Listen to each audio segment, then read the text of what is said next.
وأحسن منك لم تر قط عيني وأجمل منك لم تلد النساء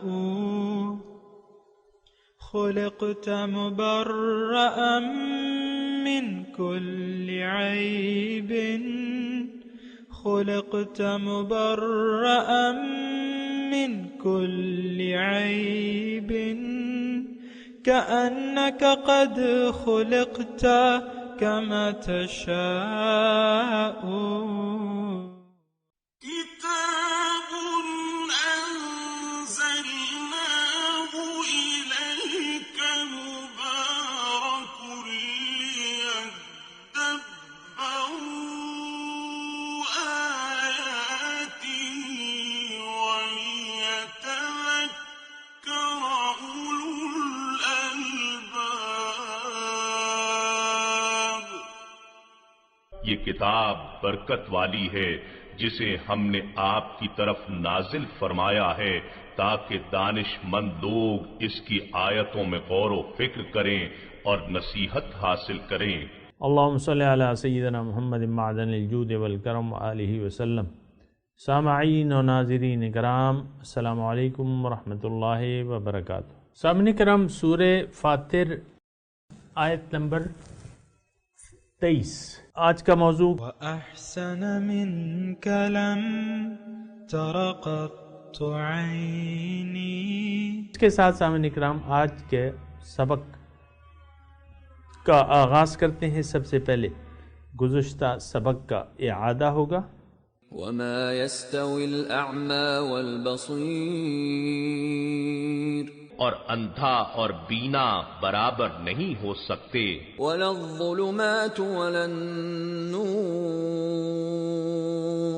اور نہ تاریکیاں اور نہ نور برابر ہو سکتے ہیں، ولا الظل ولا الحرور اور نہ سایہ اور نہ دھوپ. وما يستوي الأحياء ولا الأموات إن الله يسمع من يشاء وما أنت بمسمع من في القبور. اور نہ زندہ لوگ اور نہ مردے برابر ہو سکتے ہیں، بے شک اللہ جسے چاہتا ہے سنا دیتا ہے، اور آپ کے ذمے ان کو سنانا نہیں جو قبروں میں مدفون ہیں، یعنی آپ کافروں سے اپنی بات قبول کروانے کے ذمہ دار نہیں ہیں. سامعین کرام، سورہ فاتر آیت نمبر 23. ان انت الا نذیر، آپ تو ہیں ڈرانے والے. وَإِنَّا أَرْسَلْنَاكَ بِالْحَقِّ بَشِيرًا وَنَذِيرًا، ہم نے آپ کو بھجوایا ہے حق دے کے، اور ڈرانے والا اور خوشخبری دینے والا. وَإِن مِّنْ أُمَّةٍ إِلَّا خَلَا فِيهَا نَذِيرٌ، کوئی بستی ایسی نہیں گزری کہ مگر میں نے اس میں کوئی ڈرانے والا ضرور چھوڑ دیا ہے. وَإِن يُكَذِّبُوكَ، اور اگر یہ آپ کی تکذیب کرتے ہیں، فَقَدْ كَذَّبَ الَّذِينَ مِن قَبْلِهِمْ، تو جھٹلایا ہے ان لوگوں نے جو آپ سے پہلے تھے، جو ان سے پہلے تھے. جَاءَتْهُمْ رُسُلُهُمْ بِالْبَيِّنَاتِ، یہ میں پوری آپ کو آیات پڑھ کے سنا رہا ہوں، یہ سارا تقریباً ایک ہی مضمون ہے. سامعین کرام، جاءتہم رسلہم بالبینات وبالزبر وبالکتاب المبین، ان کے پاس آئے ان کے رسول واضح دلائل حق کے لے کے اور صحیفوں کے ساتھ اور روشن کتابوں کے ساتھ. پھر ثم اخذت الذین کفروا، پھر میں نے پکڑ کی ان لوگوں کی جنہوں نے انکار کیا. تو فَكَيْفَ كَانَ نَكِيرٌ، تو جن لوگوں نے اس حق سے انکار کیا تو آپ دیکھیں کہ کیا نتیجہ نکلا ان کے انکار کا، یعنی عذاب آیا ان کو. بہرحال یہ سارا مضمون تقریباً ایک ہی ہے سامعین کرام اور مسلسل مربوط ہے.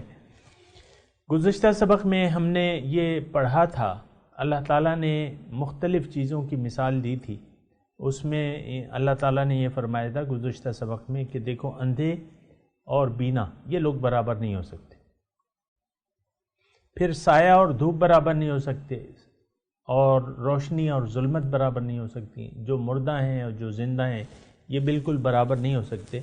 اور وما انت بمسمع من فی القبور، اور آپ نہیں سنوا سکتے اپنی بات جو قبروں میں ہیں.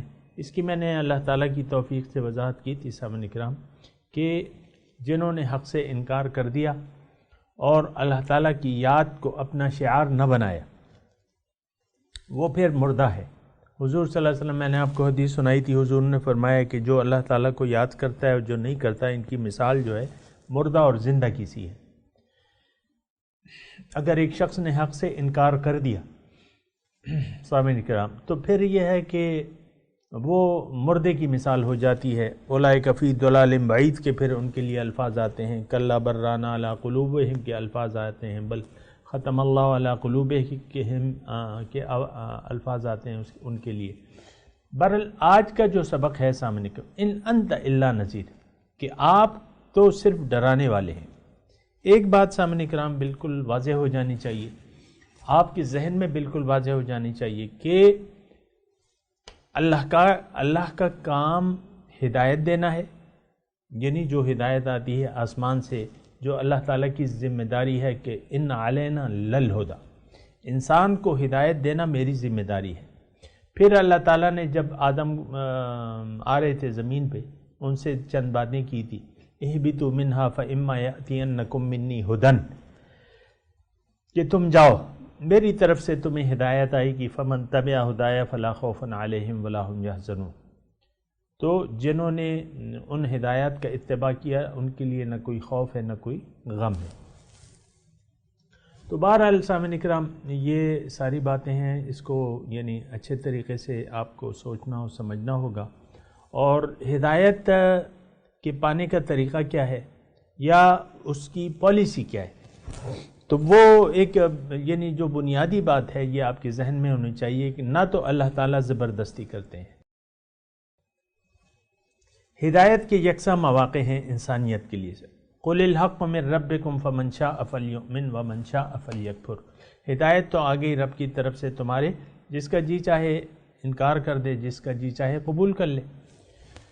تو ہدایت آ گئی ہے، یہ اللہ تعالیٰ کی ذمہ داری تھی. ہدایت کو پہنچانا یہ پھر رسول کی ڈیوٹی ہوتی ہے. لیکن ہدایت کو منوانا نہ اللہ تعالیٰ کی پالیسی ہے زبردستی منوانا، اور نہ رسول کی ذمہ داری ہے. رسول کی ذمہ داری پہنچانا ہے، بلاغ ہے. تو جب بلاغ ہو جائے تو بس رسول کی ڈیوٹی پوری ہو جاتی ہے. جیسے کہ حجۃ الوداع میں سامعین کرام حضور صلی اللہ علیہ وسلم نے 1,24,000 تقریباً صحابہ کرام موجود تھے، ان کو مخاطب کر کے ان سے پوچھا کہ کیا میں نے تمہیں اللہ تعالیٰ کی امانت اور ہدایت پہنچا دی؟ تو تمام نے بیک زبان ہو کے کہا کہ ہاں، کہ آپ نے بالکل اللہ تعالیٰ کی ہدایت ہم پہ پہنچا دی، نصیحت عطا فرما دی، اور ہم سے غم جو ہے وہ دور کر دیا. تو 3 مرتبہ حضور صلی اللہ علیہ وسلم نے یہ ان سے پوچھا. پھر اس کے بعد حضور صلی اللہ علیہ وسلم نے شہادت کی انگلیاں آسمان کی طرف سے اٹھا کے کہا اللہم اشہد اللہم اشہد اللہم اشہد. تو یہ ذمہ داری رسول کی ہوتی ہے. اسی طریقے سے سامعین کرام بات کو اگر میں آگے بڑھاؤں تو یہ ہے کہ آج قرآن اور حدیث یہ 2 چیزیں ہیں ہدایت کے لیے. اور حضور صلی اللہ علیہ وسلم جب تشریف لے جا رہے تھے تو یہ فرمایا تھا کہ ترکت فیکم امرین ان اعتصمتم لن تضلوا ابدا. 2 چیزیں میں تم میں چھوڑ کے جا رہا ہوں، اور اگر تم اس کو مضبوطی سے پکڑ لو تو کبھی تم گمراہ نہیں ہوگے. تو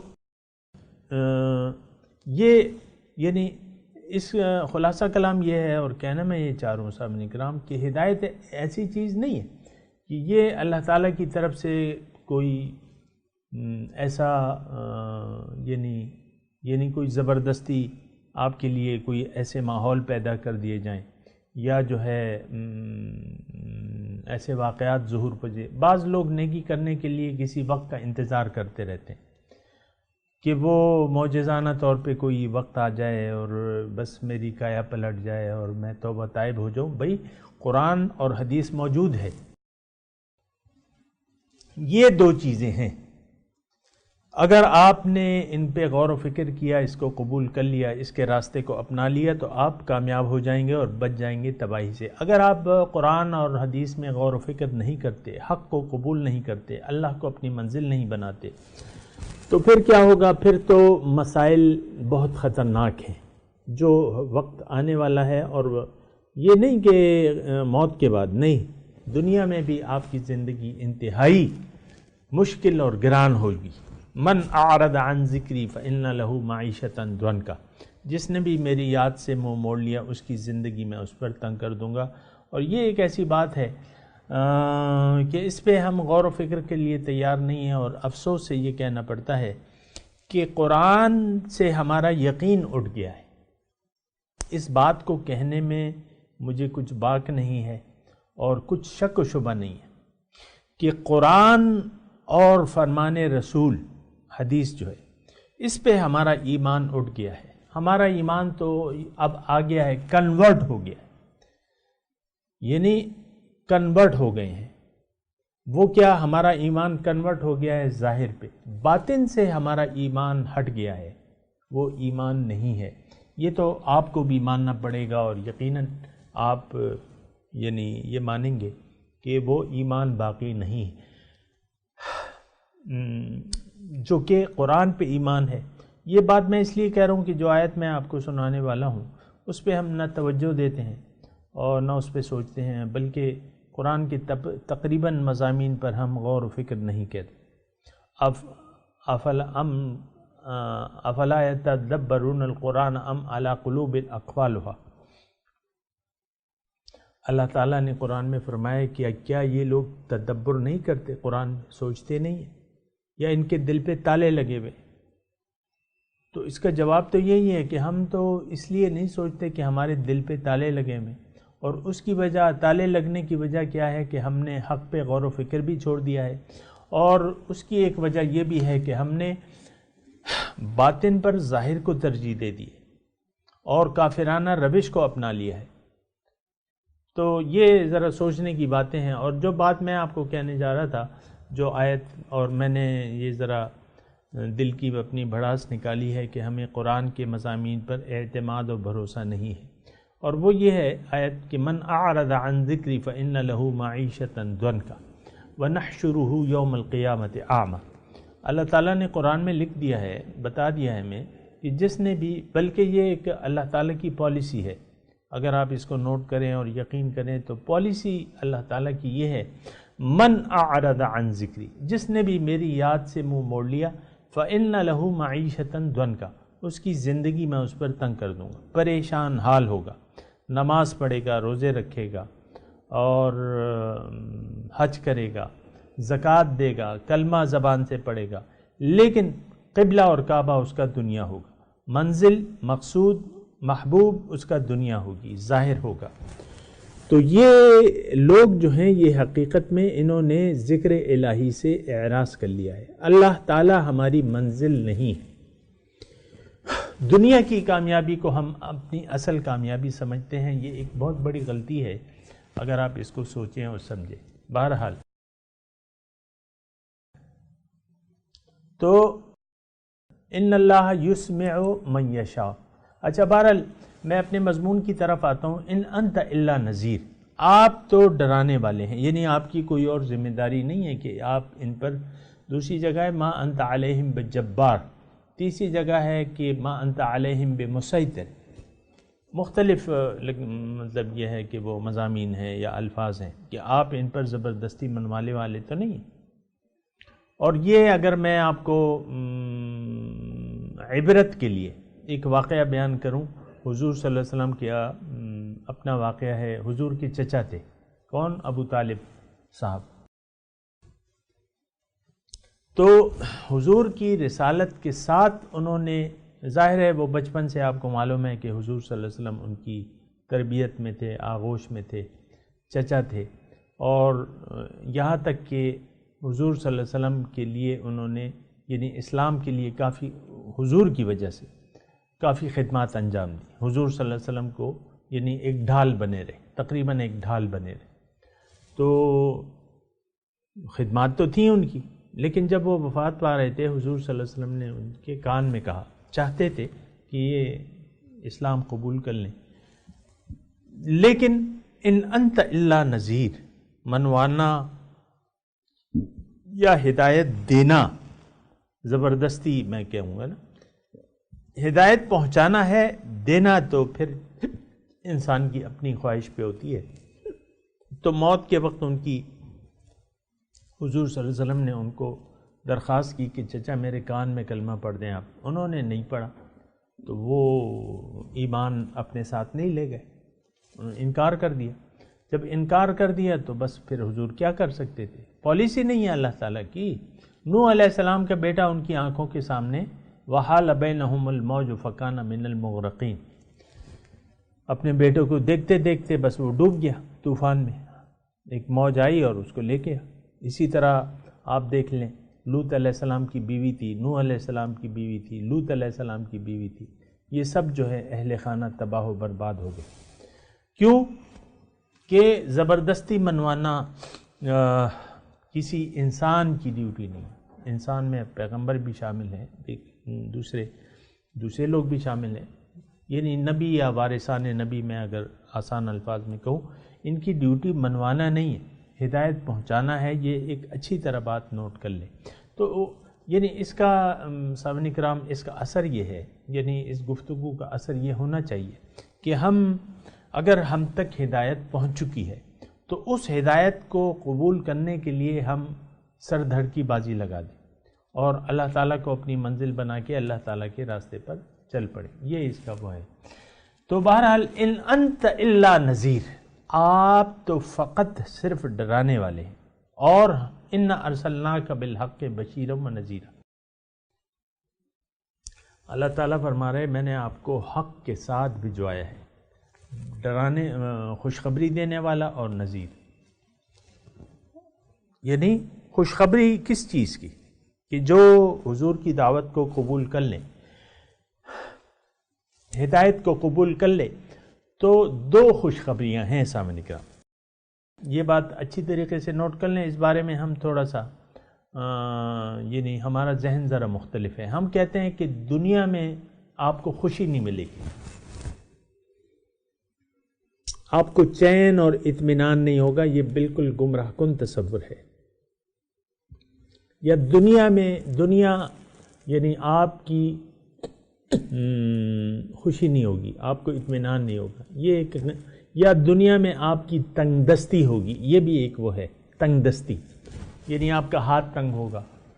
یہ شیطانی خیالات ہیں۔ الشیطان یعدکم الفقر ویأمرکم بالفحشاء، شیطان کے کام ہیں، اس کے اپنی وہ ہیں۔ شیطان اللہ تعالیٰ نے قرآن میں فرمایا کہ شیطان تمہیں فقر سے ڈراتا ہے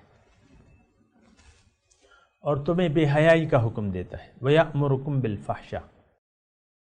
تو بہرحال یہ سامعین کرام ساری چیزیں ہیں، اس کو ذرا غور سے سنیں۔ بشیر کا مطلب یہ ہے کہ دو خوشخبریاں ہیں سامعین کرام، ایک خوشخبری نہیں ہے۔ لِلَّذِينَ أَحْسَنُوا فِي هَذِهِ الدُّنْيَا حَسَنَةٌ، میں اپنے آپ سے نہیں کہہ رہا، قرآن سے آپ کو کہہ رہا ہوں کہ جو لوگ نیکوکار ہیں ان کے لیے یہ دنیا بھی اچھی گزرے گی۔ حسنہ ہم مانگتے ہیں نا، ربنا آتنا فی الدنیا حسنہ، اے اللہ تعالی ہمیں دنیا میں حسنہ دے۔ تو للذین احسنوا فی ہذہ الدنیا حسنہ، جو نیکوکار ہیں ان کے لیے اس دنیا میں بھی بھلائی ہے۔ تو سامعین کرام، اب یہ حسنہ جو ہے ہمارا وہ شیطانی دماغ ہے نا، شیطانی دماغ یہ ہے، یہ حسنہ جو ہے دنیا، مال و دولت کی ریل پیل، مال اولاد، یہ وہ گاڑیاں اور یہ بنگلے، یہ اس کو ہم حسنہ قرار دیتے ہیں۔ انتہائی غلط سوچ ہے، انتہائی غلط سوچ ہے، ایسا سوچ نہیں ہونی چاہیے۔ دیکھیں، حسنہ بھلائی، اچھا، لَنُبَوِّئَنَّهُمْ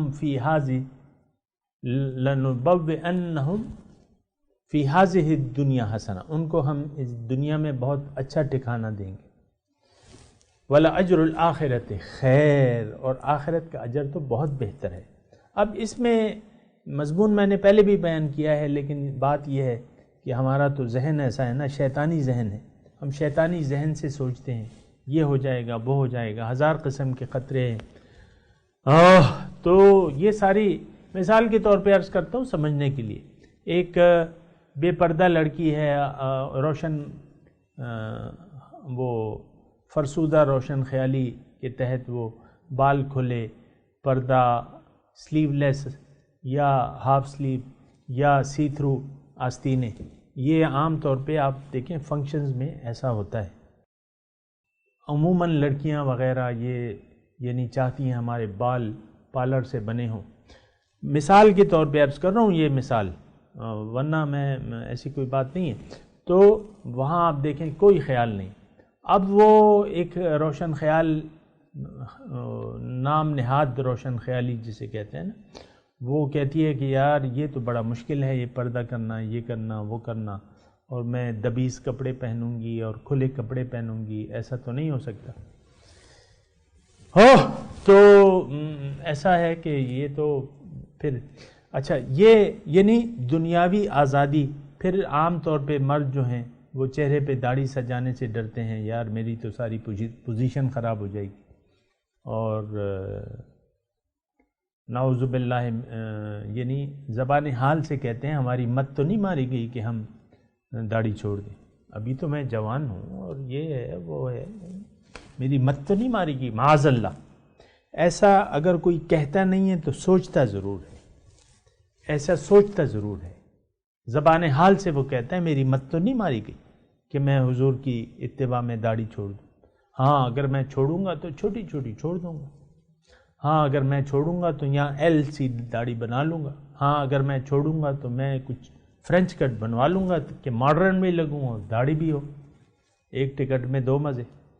تو بہرحال یہ میں آپ کو کہہ رہا ہوں، یہ بشیر جو حسنہ ہے، ہاں ایک تو میں یہ بات ختم کرنا چاہتا ہوں، یعنی کہنا چاہتا ہوں کہ حسنہ ہماری نظر میں مختلف چیز ہے، یعنی ہم جس کو حسنہ کہتے ہیں وہ حسنہ نہیں، مال اولاد کی فراوانی یا یہ وہ، اگرچہ بہرحال دنیا تو دیکھیں اپنے نصیب سے ملتی ہے، لیکن یہ سوچ نہیں رکھنی چاہیے کم از کم کہ میں مال و اولاد کی فراوانی ہو جائے گی، اور اگرچہ اللہ تعالیٰ نے وعدے کیے میں وہ ایک الگ مضمون ہے، لیکن حسنہ دیکھیں اصل میں کیا ہے، آپ سے آپ کا رب راضی ہو جائے، یہاں پہ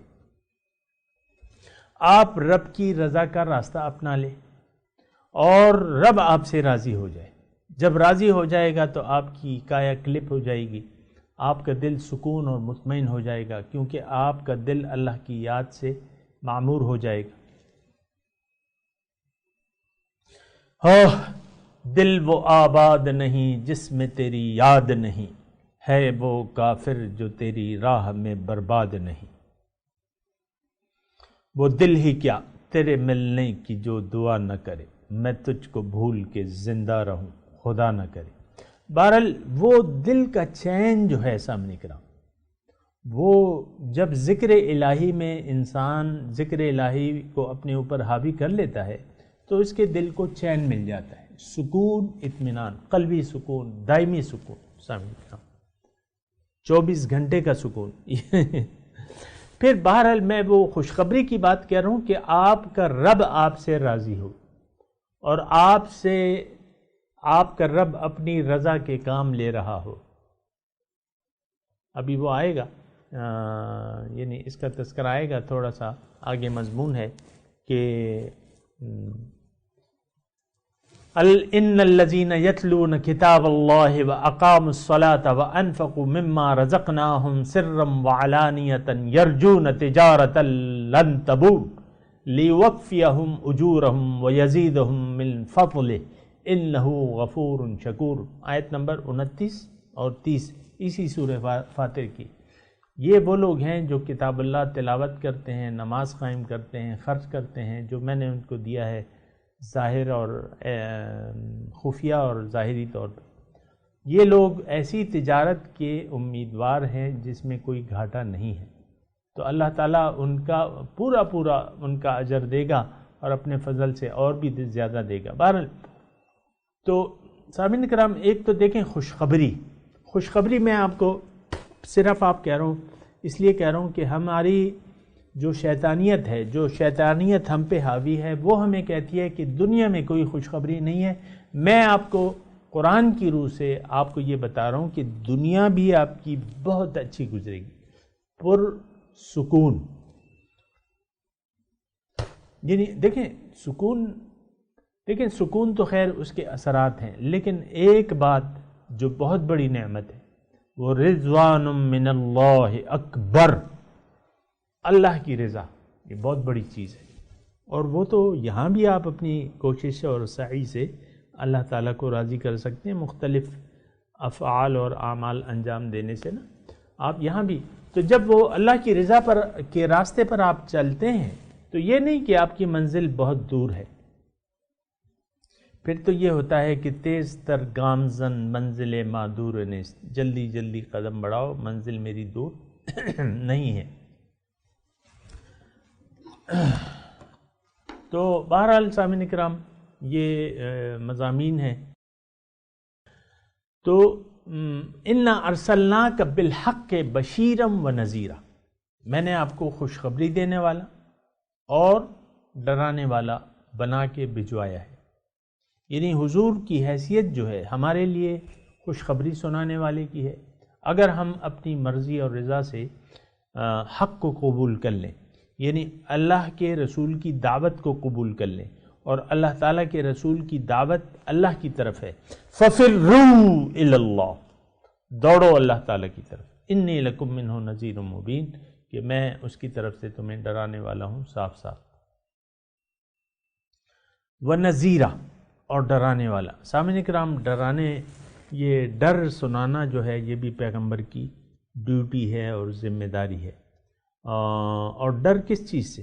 دیکھیں ڈر جو ہے اصل میں تو عقیدہ، دیکھیں دو چیز ہیں، عقیدہ اور عمل، ایمان اور عمل قرآن کی زبان میں۔ ہمارا تو ایک شیطانی ذہن بن گیا ہے کہ اگر ہم نے زبان سے کلمہ ادا کر لیا تو ہم مومن ہو گئے۔ یہ قرآن کی روح سے یہ بات غلط ہے۔ ایمان جو ہے وہ دل کی چیز ہے، یقین، ایمان، یقین یہ دل میں ہے۔ دل میں ایمان داخل نہ ہو تو آپ مومن نہیں بن سکتے۔ آپ بظاہر مسلم تو کہلا سکتے ہیں لیکن حقیقی مومن آپ نہیں ہو سکتے۔ ہر مومن مسلم ہے لیکن ہر مسلم مومن نہیں ہو سکتا، یہ قرآن کی شہادت ہے۔ قل لم تؤمنوا ولكن قولوا اسلمنا ولما يدخل الايمان في قلوبكم، تم مومن نہیں ہو، اللہ تعالیٰ فرماتے ہیں، بلکہ یہ کہو کہ ہم نے اسلام قبول کر لیا ہے، زبانی کلمہ پڑھ رہے ہیں۔ مومن اس لیے نہیں ہو کہ ایمان تمہارے دل میں نہیں ہے، ایمان تمہارے دل میں نہیں ہے۔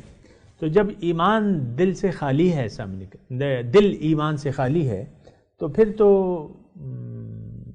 کیا مطلب، کیا حاصل حصول ہو گیا؟ کچھ بھی نہیں۔ بہرحال ڈر کی میں بات کر رہا ہوں کہ ڈر کس بات سے؟ اول تو عقیدہ اگر ہمارا صحیح نہ ہوا تو رسول ہمیں ڈراتا ہے، کیونکہ پہلی چیز یہ بات سامنے کرام نوٹ کر لیں، پہلی چیز عقیدہ ہے، نظریہ ہے، یقین ہے۔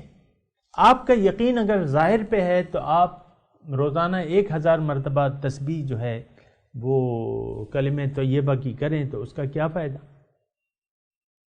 یعنی میں اگر مثال تھوڑی سی دوں تو وہ یہ ہے کہ اگر آپ